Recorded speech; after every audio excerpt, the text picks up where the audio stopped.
as somebody who's worked in, the private sector industries that are not part of K12, what other differences or what things struck you as you made a shift to your role at Shmoop as you began to be immersed in the K12 environment? Yeah, when you think about progress holistically and thinking about someone's ability to gain knowledge and then take that knowledge and take action to generate progress, the ability to transfer knowledge is an age-old science that continues to be perfected. Our teachers in the education arena are one piece of educating individuals. I went to public school, I received an education in public school, and then I continued on to university. I received more knowledge to prepare me for what I needed to do, but then I actually went into a job, and in my first job, the skill sets that I needed, I had a good foundational knowledge base that was needed in order to build on that, so that I could progress, into a career.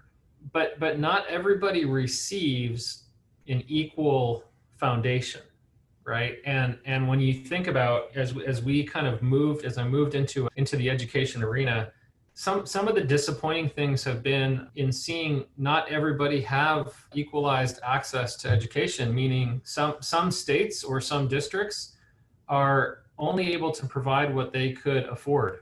And not every district in our country is providing the same level of education. I mean, in certain situations that there's a drastic difference between where you live and what kind of education you receive. And the difference of that is literally cost, right? And so from a professional sector, money isn't as much of a factor in certain cases. If you work for a big corporation, those corporations could afford to buy amazing learning tools for their employees to help them progress. Like from Pluralsight, they can buy amazing tools and technology that allows their employees to receive progress in maybe their education on C++. And they can become a better developer than they were previously. In the education arena, the students in the school system are often unaware of how money's being spent to provide their additional progress, right? And so the money's either going to go into books, some of it goes to teachers, probably not enough of it, right? which we all know. And there's different tools and people that are needed to make that progress. One of the opportunities for us as I look from professional to the education arena is one, just scaling, the ability to scale from online EdTech providers has definitely occurred. There's a lot of EdTech companies out there that are providing tools for K through 12, but the tools have focused primarily on, maybe the current way that things are being done. So rather than having a in-person or a physical book, maybe we'll go take all those books and transfer that into digital, and then we'll go sell those digital books. And that's what a lot of EdTech providers are providing is just a different or digital form of how people digest information. And that's not at all what we're thinking about, is not just providing more of the same in a digital format. What we're talking about, and you start thinking about providing, professional level education, is using things like artificial intelligence, machine learning to drive information or to assess a student's needs to provide progress. And the way that we've thought about it wasn't, from our earliest roots of the company, wasn't to use the same methodology of here's a book, read it, here's a bunch of information, read it.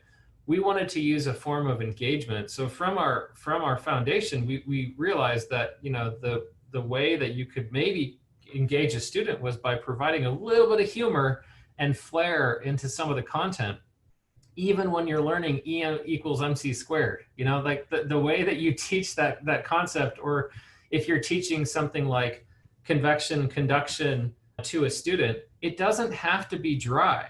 But that's historically how things have been communicated, is in a very dry way. It can be engaging. it can happen much faster. Rather than watching, an hour-long boring video about convection and conduction, maybe we can teach you those same principles in 3 to 5 minutes and actually communicate them so they stick longer because we're using that catalyst of humor.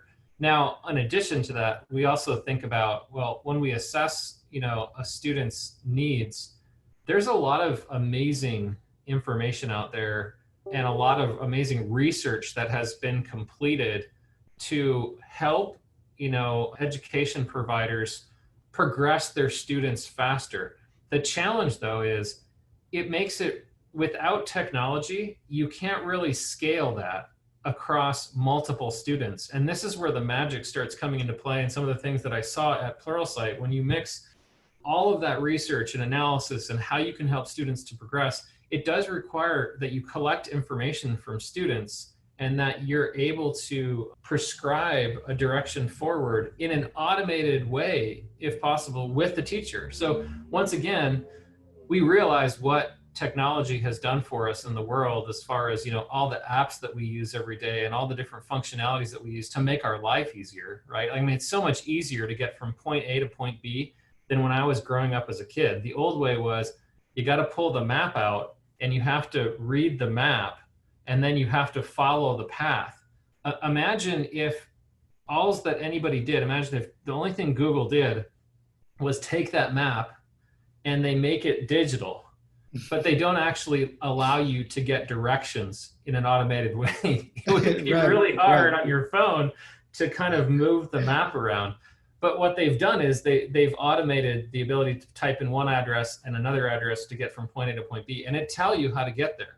That's how we think about education, is how can we truly help the teacher along that journey and progress them to get to point A or get to point B from point A in the fastest possible way, and really be a value add tool to teachers, principals, to curriculum providers, and people who are focused on educating kids in the best possible way. And that does require, from our perspective, the need for technology. And I think that's just been highlighted through this coronavirus, situation that we're all facing now. But it's taken some time for the education industry to realize the need to adopt, technology in the classroom. And that's some of the reason why, and some of the differences I see between, private sector and education.